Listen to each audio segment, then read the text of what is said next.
अस्सलाम वालेकुम जी। Animal point आरफ वाले तो डॉक्टर इफ्तिखार।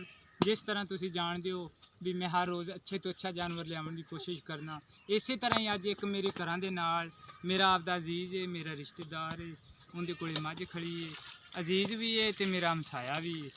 तो उन्होंने मझ बेचनी हैगी सी। मैं आख्या चलो असी अज दोनों प्यो बाप पुत्र जाते वीडियो चढ़ाने आ ते पहले तुहानू मझ दिखाने, उस तो बाद आपां करांगे मालक नाल भी गल्लां ते मैं भी तुहानू सारियां गल्लां दस्सां। माशाअल्लाह जानवर इन्हां दा खूबसूरत है। दूसरा सूबा सुने, पहले सूबे इन्हां कोले 6 तो 7 लीटर दुध करदी रही। हुण सूण च लै जाए दी कोई 3 दिन लै जावे, 4 दिन लै जावे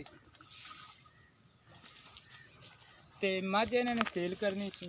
इन्होंने मैनू आख्या, मैं आख्या तुसी साडे नाल सीधियां सीधियां ते सारियां गल्लां करो, आपां तुहाडी मझ दे वेच देने आ। थण थुण सारा कुछ तुहानू नज़र आ गया।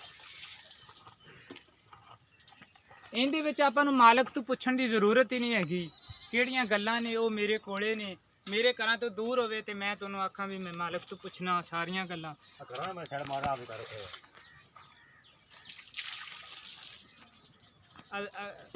अगू बैठ के थान भी दिखावी, पिछू चड्डा भी दिखावी। ते अज मेरे नाल मेरा कैमरामैन भी मेरे नाल है।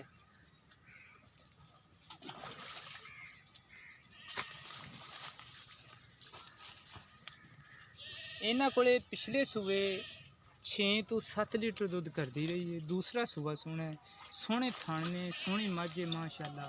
रेट तो ये बहुत करते सी, पर हल मैं इन्होंने आख्या भी तुसी साडे नाल प्यार मुहब्बत दा सीधा सीधा ही रेट करो। ए भाई होरे ने ओ ए मेरा कैमरामैन भी तुहाडे कोले जांदा, उन्हां दे नाल गल्लां करदा है। चल अच्छा ओ जरा आंदा है भी मैं कैमरे दे अगे नहीं आना चाहता। हाँ भी सरवर भाई आओ इधर। हाँ जी, ऐस मेरे भाई दी मझ हैगी है ते मुੱਲ ਤਾਂ ਇਹ ਕਰਦਾ ਸੀ 3 ਲੱਖ रुपये ਦਾ।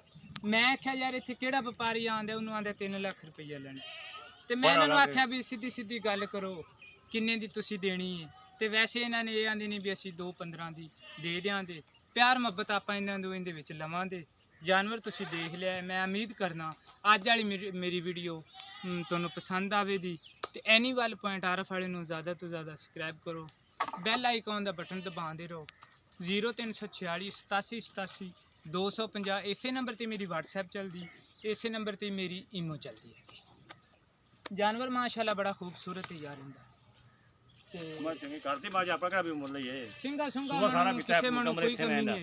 कालियां अखां हैगियां ने। ठीक, मिलने अगली वीडियो च। ते पाकिस्तान जिंदाबाद।